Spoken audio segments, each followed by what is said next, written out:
आज हम बात करने वाले हैं एक ऐसी किताब के बारे में जो आपकी लाइफ को एकदम पलट के रख देगी।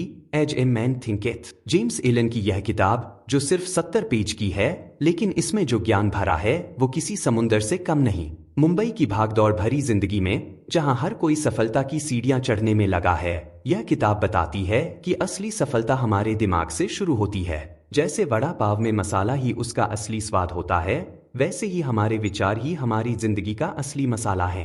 तो चलो, इस ब्लॉग में हम जानेंगे कि कैसे एज ए मैन थिंकेथ हमें सिखाती है कि हमारे विचार ही हमारी किस्मत बनाते हैं और कैसे हम अपने सोच को बदलकर अपनी जिंदगी बदल सकते हैं। प्रमुख अध्यायों का सारांश, समरी ऑफ की चैप्टर्स। अध्याय 1, विचार और चरित्र, thought and character. James Allen इस अध्याय में बताते हैं कि हमारे विचार ही हमारे चरित्र का निर्माण करते हैं। जैसे मुंबई की गलियों में हर दुकान का अपना एक कैरेक्टर होता है, वैसे ही हमारे विचार भी हमारे व्यक्तित्व को आकार देते हैं। एलन कहते हैं कि अगर हम पॉजिटिव सोचेंगे तो हमारा चरित्र भी पॉजिटिव बनेगा, और अगर नेगेटिव सोचेंगे तो नेगेटिविटी हमारे जीवन में हावी हो जाएगी। यह चैप्टर हमें सिखाता है कि हमें अपने विचारों पर कंट्रोल रखना चाहिए, क्योंकि वे ही हमारे भविष्य का निर्माण करते हैं। अध्याय 2, प्रभाव और परिस्थितियां, effect of thought on circumstances. इस अध्याय में एलन बताते हैं कि हमारे विचार हमारी परिस्थितियों को भी प्रभावित करते हैं। जैसे मुंबई की बारिश में छाता लेकर चलने वाले लोग भीगने से बच जाते हैं, वैसे ही पॉजिटिव विचार रखने वाले लोग मुश्किल परिस्थितियों में भी खुश रहते हैं। एलन का मानना है कि हमारी बाहरी परिस्थितियां हमारे अंदरूनी विचारों का ही परिणाम होती है। अगर हम अपनी सोच को बदलें तो हमारी परिस्थितियां भी बदल सकती हैं। यह चैप्टर हमें सिखाता है कि हमें हमेशा पॉजिटिव और कंस्ट्रक्टिव सोच रखनी चाहिए। अध्याय 3, स्वास्थ्य और शरीर, effect of thought on health and body. Allen इस अध्याय में बताते हैं कि हमारे विचार हमारे स्वास्थ्य और शरीर पर भी गहरा प्रभाव डालते हैं। जैसे मुंबई की ट्रैफिक में फंसने से हमारा मूड खराब हो जाता है, वैसे ही नेगेटिव विचार हमारे शरीर को भी नुकसान पहुंचाते हैं। पॉजिटिव सोच रखने से हमारा शरीर स्वस्थ और एनर्जेटिक रहता है। एलन कहते हैं कि अगर हम अपने विचारों को शुद्ध और पॉजिटिव रखें तो हम शारीरिक और मानसिक रूप से स्वस्थ रह सकते हैं। यह चैप्टर हमें सिखाता है कि हमें अपने विचारों को हेल्दी रखना चाहिए ताकि हमारा शरीर भी हेल्दी रहे। अध्याय 4, उद्देश्य की शक्ति, थॉट एंड पर्पस। इस अध्याय में एलन बताते हैं कि हमारे विचारों में उद्देश्य होना चाहिए। जैसे मुंबई के लोकल ट्रेन में सफर करने वाले लोग अपने डेस्टिनेशन को ध्यान में रखते हैं, वैसे ही हमें भी अपने जीवन में एक स्पष्ट उद्देश्य रखना चाहिए। एलन कहते हैं कि बिना उद्देश्य के विचार भटके हुए होते हैं और वे हमें कहीं नहीं ले जाते। अगर हमारे विचारों में स्पष्टता और उद्देश्य होगा तो हम अपने लक्ष्यों को आसानी से प्राप्त कर सकते हैं।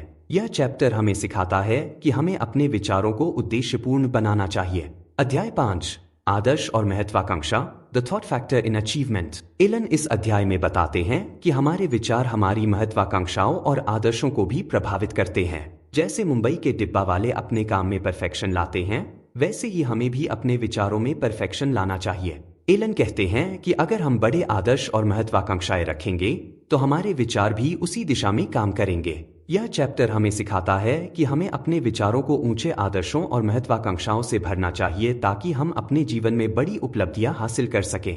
अध्याय 6, विजन और आदर्श, विजन्स एंड आइडियल्स। इस अध्याय में एलन बताते हैं कि हमारे विचारों में विजन और आदर्श होना चाहिए। जैसे मुंबई के आर्किटेक्ट्स अपनी बिल्डिंग्स के डिजाइन में विजन और क्रिएटिविटी लाते हैं, वैसे ही हमें भी अपने जीवन के डिजाइन में विजन और आदर्श लाना चाहिए। एलन कहते हैं कि विजन और आदर्श हमारे विचारों को नई दिशा देते हैं और हमें हमारे लक्ष्यों की ओर प्रेरित करते हैं। यह चैप्टर हमें सिखाता है कि हमें अपने विचारों में विजन और आदर्शों को शामिल करना चाहिए ताकि हम अपने जीवन को एक नई दिशा दे सकें। अध्याय 7, शांति, सेरेनिटी। एलन इस आखिरी अध्याय में बताते हैं कि हमारे विचार हमें शांति की ओर ले जा सकते हैं। जैसे मुंबई की भागदौड़ भरी जिंदगी में मरीन ड्राइव पर बैठकर शांति मिलती है, वैसे ही पॉजिटिव और शुद्ध विचार हमें मानसिक शांति देते हैं। एलन कहते हैं कि शांति हमारे विचारों की शुद्धता और सकारात्मकता का परिणाम होती है। अगर हम अपने विचारों को नियंत्रित कर सकते हैं तो हम अपने जीवन में शांति और संतोष प्राप्त कर सकते हैं। यह चैप्टर हमें सिखाता है कि हमें अपने विचारों को शुद्ध और पॉजिटिव रखना चाहिए ताकि हम मानसिक शांति प्राप्त कर सकें। एज ए मैन थिंकेथ हमें सिखाती है कि हमारे विचार ही हमारे जीवन का निर्माण करते हैं। जेम्स एलन ने बहुत ही सरल और प्रभावी तरीके से यह समझाया है कि कैसे हम अपने विचारों को नियंत्रित करके अपनी जिंदगी को बेहतर बना सकते हैं। चाहे आप मुंबई के बिजी लाइफस्टाइल में हो या कहीं और, इस किताब के सिद्धांत हर जगह लागू होते हैं और हमें एक बेहतर और सफल जीवन जीने की प्रेरणा देते हैं। विश्लेषण analysis. As a man thinketh एक ऐसी किताब है जो आपको अपने विचारों की शक्ति का एहसास कराती है। जेम्स एलन ने बहुत ही सरल और प्रभावी तरीके से यह समझाया है कि हमारे विचार कैसे हमारी जिंदगी को आकार देते हैं। किताब की सबसे बड़ी खूबी है इसकी सादगी और गहराई। एलन ने जटिल दार्शनिक विचारों को इतने सरल तरीके से प्रस्तुत किया है कि हर कोई इसे समझ सकता है।